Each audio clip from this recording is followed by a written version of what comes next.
Welcome back to GFB Express. I'm your host, Garrett McClintock, and we're taking an express look at college football around the country.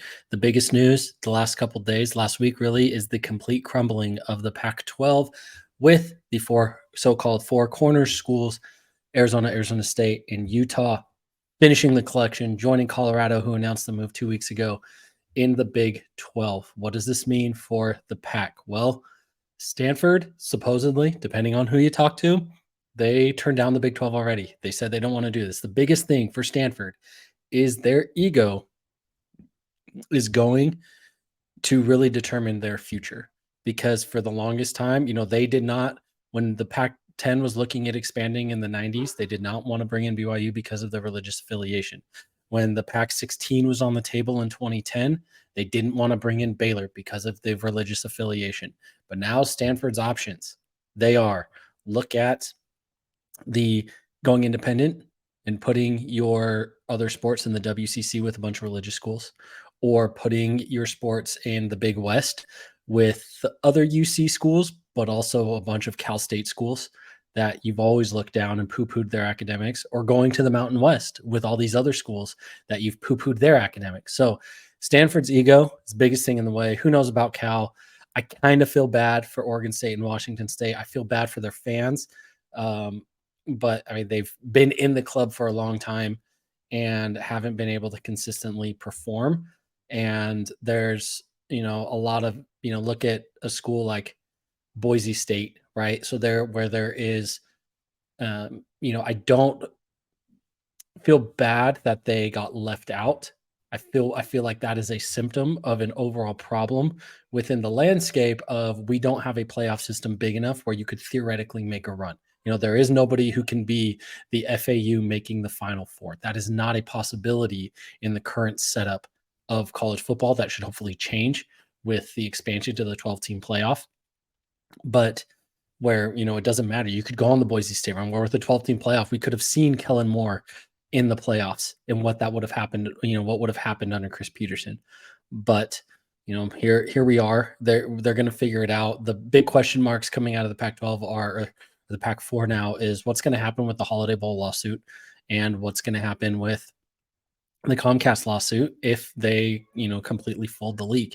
And I think the most likely option, depending whatever Cal and Stanford do, is, that Oregon State and Washington State are probably going to merge with the rest of the Mountain West, and they'll probably move the Mountain West over so that way they can retain the Pac-10's legal entity, retain all those NCAA tournament credits that are being left behind by the schools that are leaving, which is going to amount to a whole lot of money that they can retain.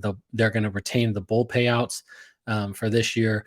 The Pac-12 bowl system, bowl teams or bowl affiliated games are all looking for new affiliations. And so there's going to be a big shakeup there. Just this is going to be an ongoing thing.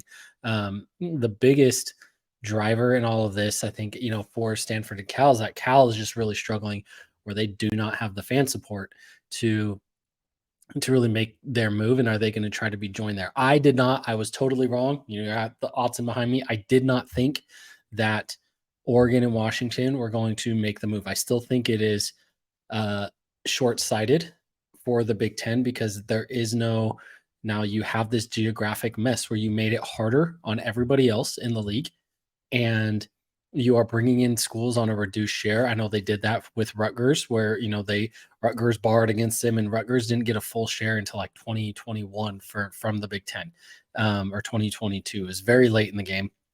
And, what does Rutgers really have to show for it? Nothing. And in a lot of ways, you might argue that it pushed them back and their AD has struggled and, being the lack of divisions will help that. And they're going to be able to win a few more ball games just by having, fewer, not having divisions and not having to run through Ohio State, Michigan, and Penn State every single year.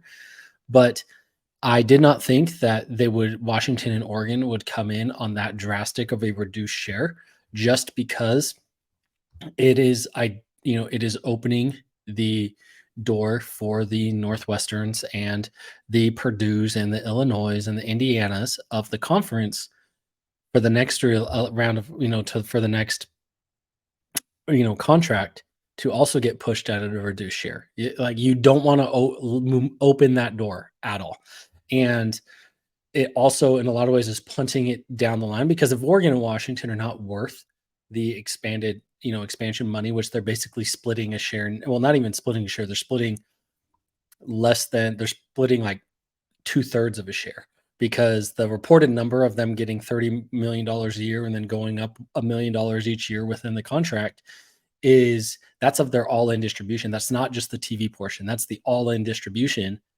And so if the rest of the league is going to be getting, 80, 90, $100 million, that is, all in once you factor in the CFP payouts, the NCAA tournament revenue, the conference championship game revenues, and all those other things, the sponsorship deals, etc.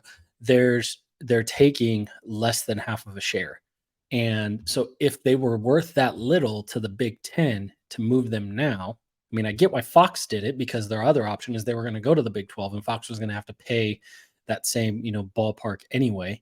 And Fox did not want to give those brands to ESPN. They wanted to retain them. I get that. But if they're not worth it now, they are not going to be worth it in 2030 or 2032, whenever that deal is up for renegotiation. And so you may not be taking the haircut now, rest of the Big Ten, but you will see this come to effect when your TV deal in 2032 is going to be, $5 million less per school than it otherwise would have been. But it's folded into an opportunity cost where you don't see those direct cash flows. And so it's going to be a lot more palatable, I guess would be the word, in terms of how are we going, what is this going to feel like? Because if you're getting a raise no matter what, then you don't really think about, well, the raise could have been, if you're making 100 grand or 80 grand and you go to 100, you think, awesome, I moved up to 100K, I got a 25% raise. You don't think, well, if I'd done something different, I could have got 105,000. And that's really where where the scenario is at. So I did see a quote this morning from Stanford University head coach Troy Taylor, moved over from Sac State this year to replace David Shaw. And he said that their goal is Power 5 football and they intend to have this resolved quickly by the end of the week. Supposedly, Cal, Stanford, SMU were all in discussions with the ACC. I'll do another video about that for tomorrow because I really do not understand how that's going to make a difference or really fix any of the ACC's problems. These non-contiguous leagues with these teams way out on an island, I just do not see how it is manageable or feasible long-term in terms of getting, keeping everyone happy. There's too many competing interests. You have weird travel. It doesn't for your Olympic sports. It doesn't matter for football because you only have 6 games a year. And you're going to have 4 or 5 conference road games a year. It just doesn't make sense for your women's golf team or your men's tennis team that you're probably having to fly commercial. A lot of college towns are not, near a major airport. So you're driving a bus. It's extremely awkward for these other non-revenue sports. And so I don't get it. We'll see what the NCAA does, but it kind of feels like everybody now, it's the Wild West of we just got to take teams to take teams. I get what the Big 12 did. Brett Yormark had a vision and he sold his vision and he accomplished all of his goals that he laid out for year 1 of his tenure. Damn good job, Brett. Bravo. Hats off. But the rest of the moves around USC and UCLA, or it's just this weird land grab that feels like you're going to introduce competing interests with schools that don't fit. They don't have a historical fit. They don't have a regional fit. They don't really have a cultural fit. But you're doing this for the sake of money when it's at a point in these budgets where it's like you're spending money for the sake of spending money. What are you really going to do with all this money? Like, there's only so many coaches in these things and they're all going to be paid, within the ballpark of each other. What does moving your coach's salary from $9 million to $8 million when he's already one of the top 20 highest paid coaches in the country going to do for you? So it doesn't really, there's diminishing returns on spending this money. So what is it going to do for you? I don't really know, but it feels like there's going to be another round of realignment, not just because of some breakaway of the Big Ten and SEC breaking away from the NCAA and doing their own thing, but just because these schools are going to be like, wait a minute, this actually sucks. I had a job that I enjoyed. My commute was short, and then I took a job with a much longer commute for a bit more money, but I still have to spend so much time on my commute and I have to work more hours that I don't really even get to enjoy it. I wish it wasn't worth for I'm not any happier. That's kind of feels like that's what the situation we're in with the Big Ten right now and what the ACC will be in if they start adding, where the ACC was meeting also, with Oregon, Washington State, Stanford, Cal. If they add this random four teams on the West Coast for the Atlantic Coast Conference, it doesn't fit. And I don't see how it's going to be sustainable long term when historically we have never seen an FBS league with 16 or more teams be sustainable for any measurable length of time.